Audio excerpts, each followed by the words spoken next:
سر بڑی سٹوری آئی ہے فرح شہزادی صاحبہ کے حوالے سے، لیکن مجھے صرف ایک سوال ہے، تو آپ تینوں صحافی، مجھے ایک سوال ہے، وہ یہ ہے کہ یہ سٹوری دی کس صحافی نے ہے؟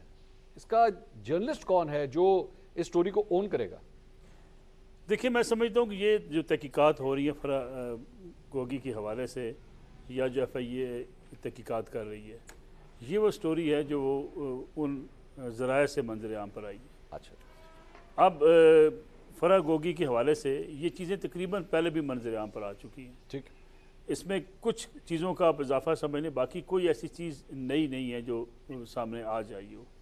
زمین 240 کنال فرح گوگی کے نام الاٹ کی گئی، ایک بڑے پراپرٹی ٹائکون کا نام لیا جاتا ہے، اور یہ کہا جاتا ہے کہ 190 پاؤنڈ کی جو انہیں ریلیف دیا گیا تھا، جو ان کو فائن ہوا تھا، اس کے بعد پی ٹی آئی کی حکومت نے اس کو پرسو نہیں کیا۔ آپ ہمارے چینل پہ ملک ریاض کہہ سکتے ہیں؟ میں ویسے کہہ لیتا ہوں اکثر بھی کہ ملک ریاض صاحب کو جو ریلیف ملا، اس کیس کو بھی انہوں نے پرسو نہیں کیا پی ٹی آئی کی حکومت۔ اس لیے یہ سمجھا جاتا ہے کہ یہ رشوت کے پیسے تھے اور یہ رشوت کی زمین تھی۔ اور پھر جو اینٹی کرپشن پنجاب نے تحقیقات کی تھی، جو بینکوں کے حوالے سے خاص طور پہ ہوئی تھی، کہ ان کے اکاؤنٹس میں مختلف لوگ جا کے پیسے جمع کرواتے رہے، کچھ لوگ گرفتار بھی ہوئے، اینٹی کرپشن پنجاب کے پاس آج بھی ہیں۔ یہ کمپائلیشن ہے ان سارے ان کے اوپر لگنے والے الزامات کی، کہ جو کچھ بھی وہ کرتی رہی یہاں پہ، اور اس سے کوئی میرے خیال میں کوئی دوسری رائے ہے نہیں۔ بدقسمتی سے جو عمران خان صاحب کا حمایتی ہے وہ یہ سمجھتا ہے کہ نہیں، خان صاحب کا تو کوئی تعلق نہیں ہے، لیکن یہ لنک کہاں جا کے ملتا ہے؟ اعظم خان صاحب کیا کرتے تھے پنجاب میں؟ عثمان بزدار صاحب کی یہاں پہ کیا کام تھا؟ اور فرح گوگی کے کہنے پہ اگر ٹرانسفر پوسٹنگ ہوتی تھی تو عثمان بزدار صاحب یا اعظم خان صاحب یا عمران خان صاحب کے علم کے بغیر یہ ٹرانسفر پوسٹنگ کیسے ہو سکتی تھی؟ پھر یہ جتنے پیسے بنائے گئے یا اثاثوں میں اضافہ کیا گیا، یہ کیوں کیا گیا؟ آخر کس وجہ سے کیا گیا؟ فرح گوگی جب سامنے آئیں گی، یقینی بات ہے وہ عدالت کا سامنا کریں گی یا تحقیقات کا حصہ بنیں گی، لیکن ان کے پاس اس بات کا کیا ثبوت ہوگا کہ ایک کمپنی بنتی ہے، اس کے بعد وہی کمپنی پھر کنورٹ ہو جاتی ہے، پھر مانیکا اینڈ کمپنی آ جاتی ہے۔ تو آپ جب مانیکا صاحب آ جائیں گے، اس میں لنک ہوں گے، بشرا بی بی لنک ہوں گی، تو آپ کیسے نکال سکیں گے عمران خان صاحب کو اور بشرا بی بی کا؟ نکالنا مشکل ہے۔ اصل میں خان صاحب کے پاس یا بشرا بی بی صاحبہ کے پاس اس سے نکلنے کا، اگر انصاف اور قانون کے تقاضوں کے مطابق تحقیقات ہوں تو کوئی راستہ نہیں ہے۔ میں آپ سے ایک چھوٹا سا ایک جملہ عرض کر دوں، مجھے بھی یعنی 3 دہائیوں سے اوپر ہو گئے ہیں اس لاہور کے اندر جرنلزم کرتے ہوئے، بڑی بڑی کرپشن کی داستانیں رہی ہیں حکومتوں کے درمیان، لیکن اگر کسی نے ڈپٹی کمشنر پولیس اور پولیس کے ڈی ایس پی کے ٹرانسفر اور پوسٹنگ کے تبادلوں کے اگر کسی نے پیسے دیے ہیں، وہ بزدار حکومت کے دوران دیے گئے سب سے زیادہ۔ یعنی پہلے کسی نے دیے ہوں گے، کوئی ایک ٹرانسفر ہوگی کسی نے، یا کسی کو اوبلائج کیا گیا ہوگا، اوبلائج ہوتے ہیں آپ کے سیاستدان ٹرانسفر پوسٹنگ کرواتے ہیں، لیکن اگر کہ منڈی لگی ہو بیچنے کی کہ ٹھیک ہے جی پیسے دیں اور ٹرانسفر پوسٹنگ کروا لیں، اور پھر اسی جس شخص کے پاس یہ سارا پنجاب میں اختیار تھا، اس کی جب شادی ہوتی اس کے بیٹے کی، آپ سب نے وہ دیکھا ہوگا کہ کتنے اس کے اوپر کتنا پیسہ خرچ کیا گیا۔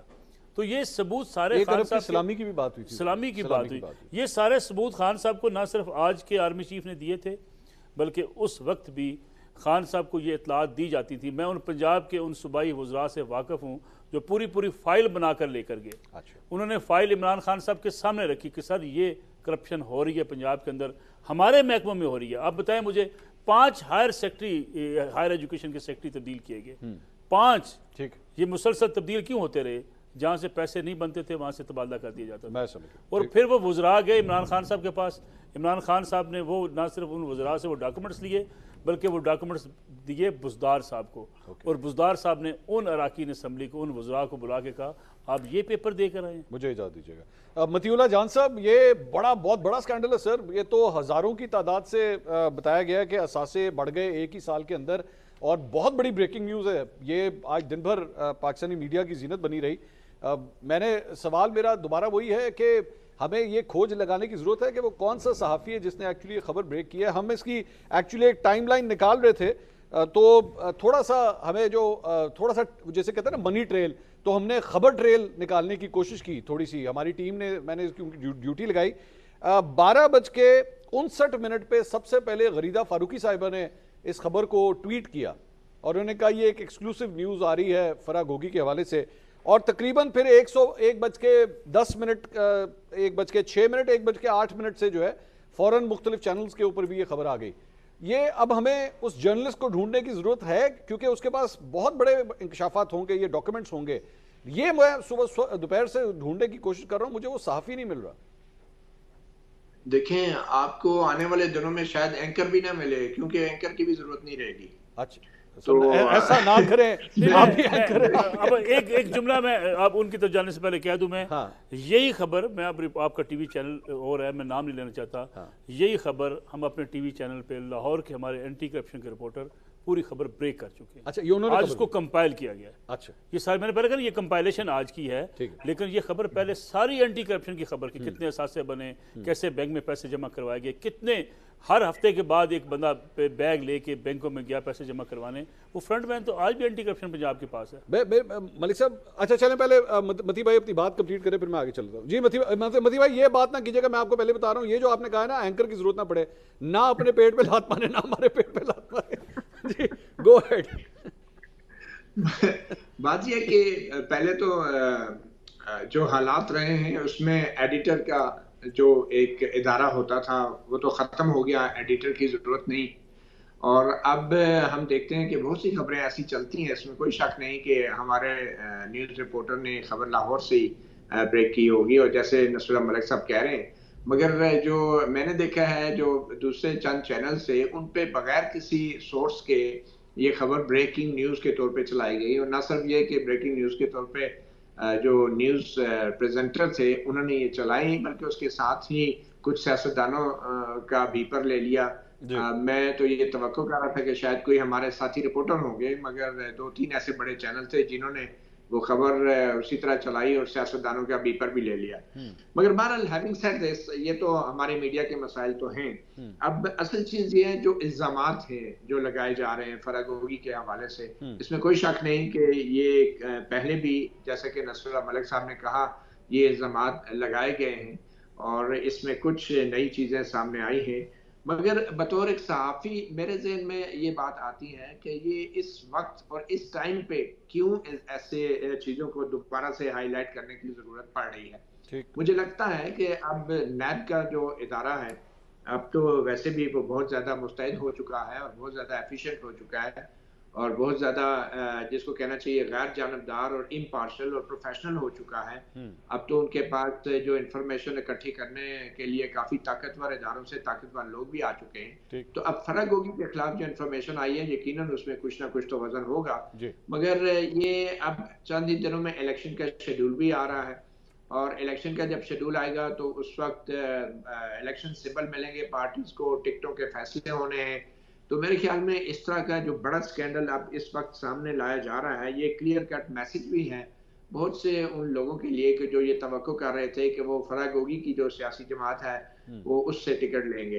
تو میرے خیال میں اب دیکھنا یہ ہے کہ ان الزامات کے بعد نیب جو ہے کیا ان بیوروکریٹس کو بھی سوال جواب کرے گا جو مبینہ طور پہ پیسے دے کر اپنی ٹرانسفر اور پوسٹنگ کرواتے رہے, اور اگر وہ بیوروکریٹس ان کی کوئی فہرست ایسی بن چکی ہے نیب میں اور ان کے خلاف کوئی فوری کارروائی نہیں ہوتی تو یقیناً پھر لگتا یہ ہے کہ وہ بیوروکریٹس جو ہیں وہ کسی نہ کسی طریقے سے یا تو پھنس جائیں گے یا پھر اپنے آپ کو نکالنے کے لیے وہ آئندہ جو اپنے سرکاری فرائض ہیں وہ اچھی طرح سر انجام دیں گے. تو یہ ٹائمنگ اس خبر کی بڑی اہم ہے.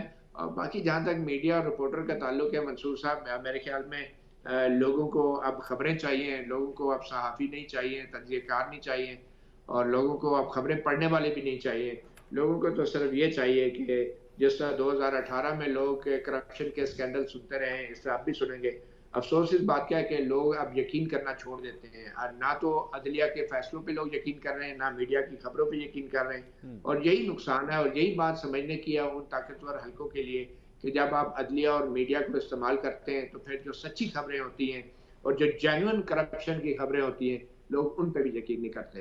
اطہر کاظمی صاحب, یہ میں جو کچھ بھی یہ فرح خان صاحبہ کے حوالے سے ہم نے دیکھا ہے اور جتنی بڑی یہ بتائی جا رہی ہے, جتنی بڑی یہ خبر ہے, میں ریکال کر رہا ہوں 2017 کو, 2018 کو شہباز شریف صاحب اور اس طرح دیگر لوگ, مسلم لیگ نون کے جتنے لوگ تھے, بالکل اسی طرح یہ رپورٹنگ ہوتی تھی. یہی کہا جاتا تھا انکشاف ہو گیا, آپ کے سوچ سے باہر ہے, یہ گوشت بھی کھا چکے ہیں اس قوم کا, ایسی کرپشن ہوئی ہے. میں یہ نہیں کہہ رہا کہ وہ سچے تھے یا یہ جھوٹے ہیں یا یہ صاف ہیں وہ جھوٹے تھے، میں اس ڈیبیٹ میں نہیں جا رہا، لیکن میرے لیے جو پریشانی کی بات ہے وہ یہ ہے کہ جب وہ سب کچھ ختم ہوا اور اب ہم نے ان کیسز کو دیکھا، نیب کے کیسز کو دیکھا، تو سب کچھ ہی ختم ہو گیا، نہ فرد جرم عائد ہوتی ہیں، بتایا جاتا ہے کہ نہیں جی بری ہو گئے، ایسا کوئی چکر ہی نہیں تھا، کوئی مسئلہ ہی نہیں تھا۔ اب مجھے یہ نہیں سمجھ آ رہی کہ یہ جو فرح گوگی کا کیس ہے اس کو ہم نے کتنا سیریسلی لینا ہے، یا کل کو یہ بھی ہو سکتا ہے کہ ہواؤں کا رخ تبدیل ہو اور فرح گوگی بھی جو ہے وہ پاک صاحب وہ کیس میں سے نکل آئیں۔ جی نہیں منصور صاحب، میں نہیں سمجھتا، میں سمجھتا ہوں کہ یہاں پہ سب کچھ آئین اور قانون کے مطابق ہوتا ہے۔ کچھ کیسز کا آپ نے ذکر کیا، اس سے آپ تھوڑا اور پیچھے چلے جائیں، یہاں پہ ڈاکٹر عاصم صاحب تھے جن کے اوپر 400 ارب کرپشن کا الزام لگتا تھا، روز ٹی وی پہ پروگرامز ہوتے تھے، آپ کو یاد ہوگا سندھ میں ڈاکٹر عاصم، تو یقیناً وہ مسئلہ بھی حل ہو گیا ہوگا۔ جہاں تک فرح گوگی صاحبہ کا تعلق ہے، دیکھیں ان کے اوپر کوئی اگر الزام ہے تو وہ آ کے خود اس کا دفاع کریں گی اور یقیناً عدالتی نظام میں آئین اور قانون کے مطابق وہ مسئلہ حل ہوگا۔ ایک چیز ہے کہ 16 مہینے حکومت بھی رہی اور اتنی بڑی کرپشن ہوتی رہی، تو یہ بھی کوئی بتا دیں کہ اس شخصیت کا فلانی جگہ پہ فلیٹ نکل آیا، یہ نکل آیا، یا کوئی تو اس کا ذریعہ وہ ملا دیں نا آپ اس میں۔ دوسری بات یہ ہے کہ دیکھیں یہ بار بار کہا جاتا ہے کہ جی ٹرانسفر پوسٹنگ کے لیے کروڑوں روپیہ لیا گیا اور وہ مطلب وہ اتنا زیادہ پیسہ لیا گیا کہ وہ اربوں میں رقم چلی جاتی ہے۔ اب ٹرانسفر پوسٹنگ کون کروا رہا تھا؟ بیوروکریٹ کروا رہے تھے۔ فرح گوگی تو اس ملک میں نہیں ہے، لیکن جو کمشنر یا مبینہ طور پہ ڈی سی یا اے سی یا ایس ایچ او جو پیسے دے کے اپنی ٹرانسفر کروا رہا تھا وہ تو اسی ملک میں ہے نا، یا پھر وہ اب ٹرانسفر کروا کے یوگوسلاویا چلا گیا ہے۔ آپ 5 ڈی سی سامنے لے کے آئے نا، کیا پاکستان کا آئین اور قانون یہ اجازت دیتا ہے کہ ایک ڈی سی پیسے دے کے خدا نخواستہ اپنی ٹرانسفر کروائے؟ تو آپ میرے خیال میں جو یہ الزام لگاتے ہیں ان کو کم از کم 5 ڈی سی تو اپنی دور حکومت میں سامنے لے کے آنے چاہیے تھے نا۔ پی ڈی ایم کی حکومت تھی جو 16 ماہ، وہ بار بار یہ ٹرانسفر پوسٹنگ کا کہتے ہیں، کیا آج تک آپ کو ان کے ساتھ انہوں نے کبھی شیئر کیا کہ یہ بیوروکریٹ جو ہے وہ پیسے لے کے آتا ہے؟ مجھے نہیں پتا، ہو سکتا ہے شیئر کیا ہو، میں نے تو نہیں دیکھا۔ تو یہ وہ چیز ہے کہ جس سے لگتا ہے کہ یہ ایک سیاسی بیانیہ ہے۔ باقی جہاں تک کرپشن کا تعلق ہے، پچھلے دور میں بھی ہوتی رہی ہوگی، اس سے پیچھے بھی ہوتی رہی ہوگی، اور خدا نہ خواستہ ہو سکتا ہے کہ اب بھی ہو رہی ہو، مجھے نہیں پتا۔ لیکن جو فیکٹس ہیں وہ یہ ہیں کہ آپ ایک سیاسی بیانیہ تو بناتے ہیں، لیکن اس کا نتیجہ کیا نکلتا ہے؟ کہ نتیجہ کچھ نہیں نکلتا، صرف اس پہ بحث کروانا شاید مقصود ہوتا ہے، اور وہ بحث ہم کر رہے ہیں۔